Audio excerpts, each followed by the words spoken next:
ప్రతి మినిస్ట్రీ కూడా ప్రతి సంవత్సరం నిధులు కేటాయించినప్పుడు ఆ నిధులు ఆ రాష్ట్రాలు సద్వినియోగం చేసుకుంటున్నాయా, అదే పథకానికి అదే స్కీమ్కి ఉపయోగించుకుంటున్నాయా, కూడా డైవర్ట్ చేస్తుంటారా అని చెప్పి సీరియస్గా మానిటరింగ్ జరుగుతుంది సెంట్రల్ గవర్నమెంట్లో.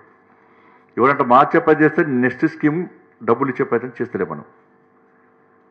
ఇట్లా ఉండడం వల్లనే ఇవాళ ఇంతో అంత అభివృద్ధి ఇవాళ తెలంగాణ రాష్ట్రంలో కేంద్ర ప్రభుత్వం యొక్క సహకారంతో చేస్తుంది.